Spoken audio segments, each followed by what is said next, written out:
Hi everyone, welcome to another interesting tutorial. I'm Dami of T Exclusive Couture.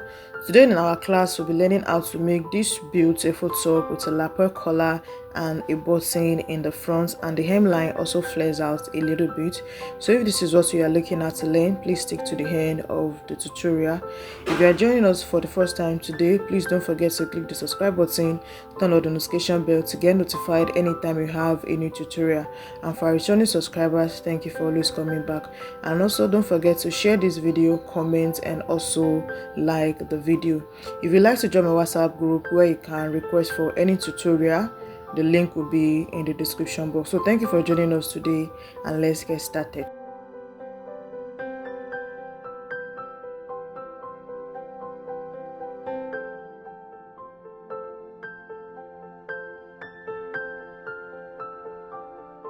So for the drafting of the top, we'll be starting with the back because we need to measure the neckline of the back to draft the front. So this is the shoulder line, the chest line, bust, waist, and the length of the top. So on the waistline now, we want to do our sway back. So you go in by 0.75. From the shoulder line, you step down by 5 inches and you connect it together to the waistline. So this is our sway back. Then you go ahead to impute your shoulder measurement divided by 2 on the shoulder line and also on the chest line. So you connect both lines together also. That is for the armhole. Then you step down by 1 inch and connect it to the 3 inches neck waist. We'll be using 1.5 as the depth of the back neck. So you go ahead to connect all of the lines together.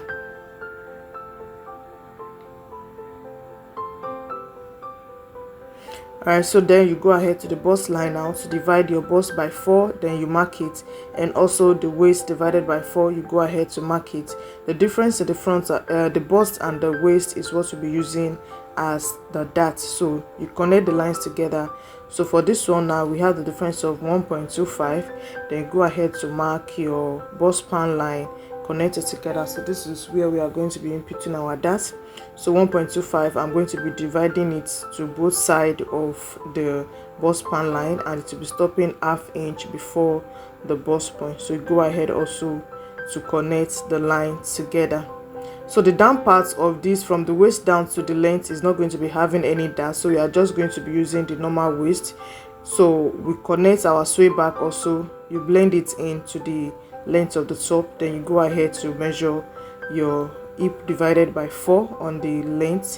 Then you connect it to the normal waist since it's not going to be having any darts. So we are excluding the darts.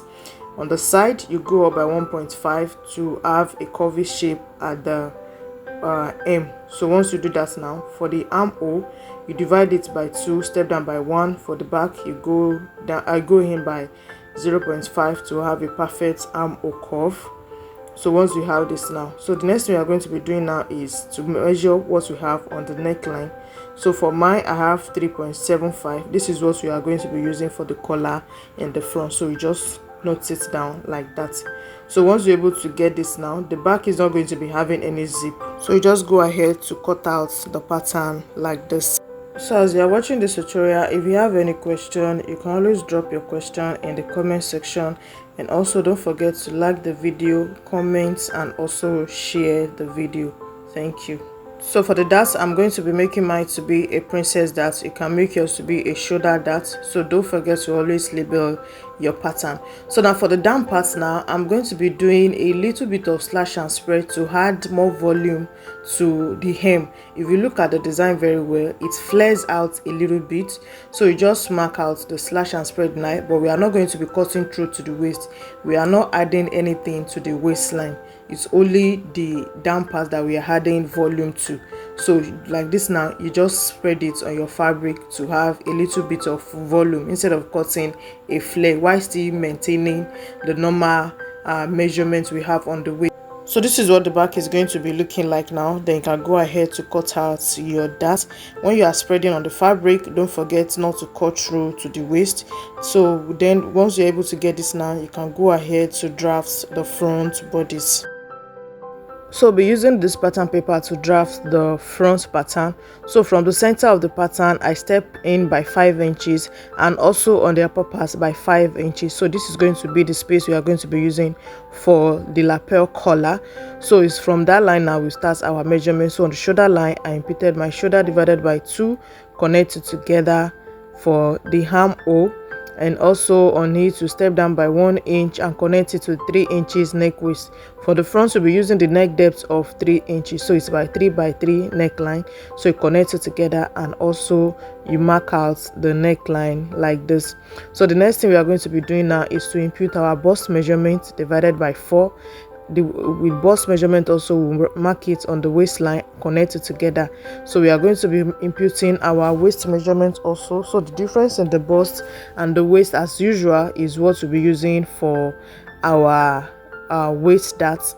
So you're going to go ahead to mark out the bust pan line where we are going to be imputing our darts. So the difference I have here is 1.5.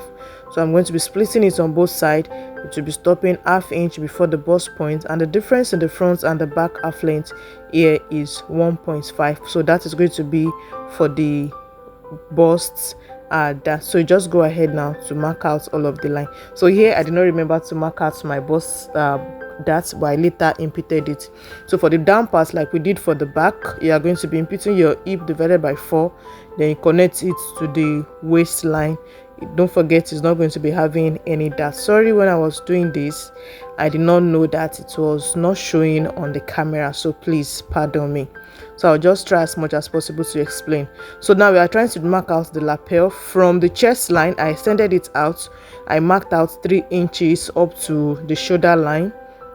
So that is going to be the wideness of the lapel collar that we have there. So I'm extending the chest measurement, the chest line, I'm extending it out as seen like this. So now we are going to be connecting the neckline to the chest line as seen like this, and you extend it up for your back neck. So the back neck we measured the other time was 3.75, so that is the height of the collar there. Then the wideness you want, that's I used 2.5 for mine. So we are going to be following the process as seen like this. So you mark the wideness of the collar, so that from that 2.5 now I will now connect it to the chest line extension that we made, the 3 inches. So this is going to stand for the lapel collar and also the back neck extension. So from the chest line now down to the hem of the top, we are going to be marking 0.75 or 1 inch. That is for the button allowance. Don't forget it has button in the front. Then we'll go ahead to connect it together. So the next thing is to go to the hem of the top now to mark out the shape that we have. So on the side, like we did for the back, we step up by 1.5. Then we are going to be blending it. We don't want the down hem line to be straight, so we'll blend it in as seen. On the center front line now, we'll go up by 3 inches as seen like this. So we are going to be making a curve to the hem like this, so as to have that shape that we have in the front. So this is what the front on the hemline is going to be looking like. So my princess dart, my bust darts now, I went out to mark out the bust darts, and the armhole you divide it by 2, step down by 1, go in by 1 inch for the front armhole. So you go connect all of the lines together. So we did princess dart for the back, so we're also going to be making it to be princess dart also for the front. So once you're able to get this now, you can go ahead to cut out the patterns. If at this point you still have not subscribed to my channel, please kindly click the subscribe button, turn on the notification bell to get notified anytime we have new tutorial, and also my WhatsApp group, the link will be in the description box. There you can request for any tutorial, or also you can also drop your picture of request tutorial also in the community. I will make sure to attend to all of them. Thank you. So you cut out your patterns as seen like this, and don't forget to always close the bust dart. These are the patterns we got after drafting out. So the same thing we did for the down parts of the back, we're also going to be repeating the same thing for the front also. So this is just to get more fullness on the hemline, and make sure that you don't cut through to the waist. We are still maintaining the waist measurement. See, now I'm trying to just put it together to see if it's still equal. Here is the front and the back pattern that we're able to get out from this tutorial. So if this tutorial has been helpful, give the video a thumbs up and don't forget to share the video. Thank you for joining us today. I hope you're able to learn something new in our class today, and we'll see you in the next class.